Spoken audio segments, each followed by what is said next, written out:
the Don't Say Gay bill. Now, that is what leftists entitled a bill that is actually about parental rights in the state of Florida.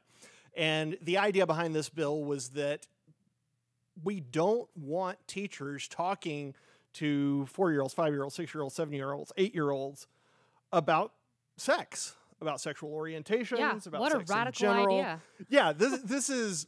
Yeah, and that's what's amazing. And we're going to crack this open because there's all sorts of stuff as far as like how teachers are responding to this. What does this say about grooming? How there are certain billionaires Disney's responding to it. But first, so let's crack that open. And Keisha, I mean, really, this seems like an awful low bar that we don't want teachers talking with 8-year-olds about. I mean, forget heterosexual, forget homosexual sex. We don't want to talk with them about heterosexual sex. Right. This is a low bar, right? Yeah, that always blows my mind because you can always tell when they haven't read the bill because they say it's the Don't Say Gay bill. So it's like, okay, well, show me where it specifically says the word gay or homosexual or anything that is pertaining to a specific type of sexuality. It is sexual orientation. And I know I did go to school and public school, so maybe I'm not like the best, but I know that sexual orientation encompasses all types of sexual orientation. Yeah. So it's not geared towards any specific type of sex. It is literally anything. We don't want a 5-year-old to learn about sex. I mean, let's just talk about ABCs. That seemed to work for quite some time.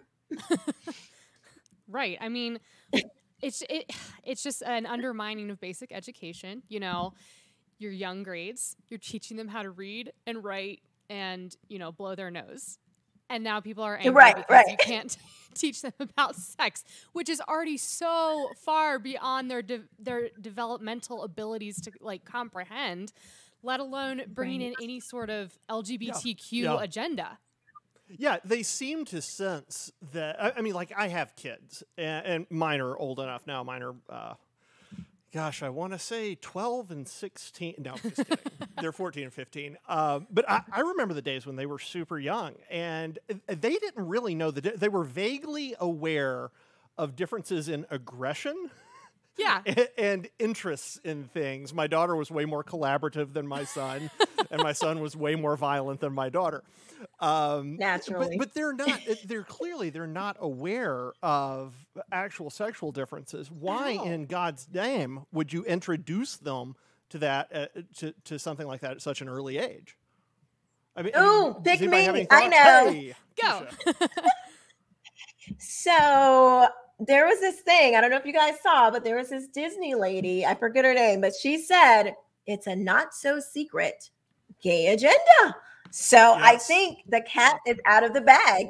I think that's why they want kids to be so sexualized, because they want to be able to push all types of things upon our children. I mean, she said, and I don't even think that it's just specific to gay, but I think it is just sexualizing children. I'm going to go there. Are you guys ready for me to be a little controversial? I'm going to say, stir the pot. I think that pedophilia, I know it sounds crazy. I know it sounds like, oh my gosh, we would never be like legalizing pedophilia. Like that's never going to happen. But there are people who think that pedophilia is fine. There are people who write papers, who have PhDs, and they say that that children don't have a natural innocence, and that the boundaries between adults and children should be removed. So this is a real thing. So I don't know.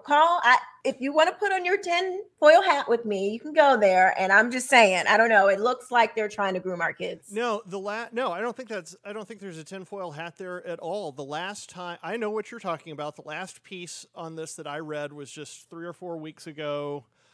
And they were talking about 12 and 13-year-olds, if I remember correctly. And the argument was essentially, well, if they're willing, then maybe it's not as bad as we've acted like it is. Oh, it's the slippery slope. And I mean, to go back to your point, Keisha, of the idea of sexual orientation just encompassing everything and anything. I mean, can encompass pedophilia then? Because that can it's just. Yeah, let's teach kids about pedophilia. Yeah, it's just a sexual orientation towards children. Oh, That's my a fantastic gosh. point. That's a fantastic I didn't even think about that. Why would that be off limits? Yeah, Why would that be off limits? Yeah, if everything else is going to be on limits, why is that specifically off limits? Why would bestiality be off limits? Yeah. Oh, did you guys hear about, so do you know that book Beloved? I forget, Toni Morrison wrote it, but there is, this is one of the books that parents were like, we don't want our kids to be reading this. It has a piece in there where it talks about, oh my gosh, if I'm getting the book wrong, please forgive me, but I believe it was Beloved, where it talks about like bestiality. I was like, are you freaking kidding me? Because you know what kids will do. They're reading the book. They're like, okay, Mrs. So-and-so, you want us to read this? All right. So they go and read it. And then they come across like the word and they're like, what's that? What is that? And then now they're on the Googler. You know, now they're on the Googler. Lord, yes. I see where you're going. And can you imagine? Can you imagine when a kid is like, oh, I've never even heard of this. What does that mean? And then they go and Google it. Oh my God. Well, right. Trauma. That is traumatizing. It is. It is traumatizing.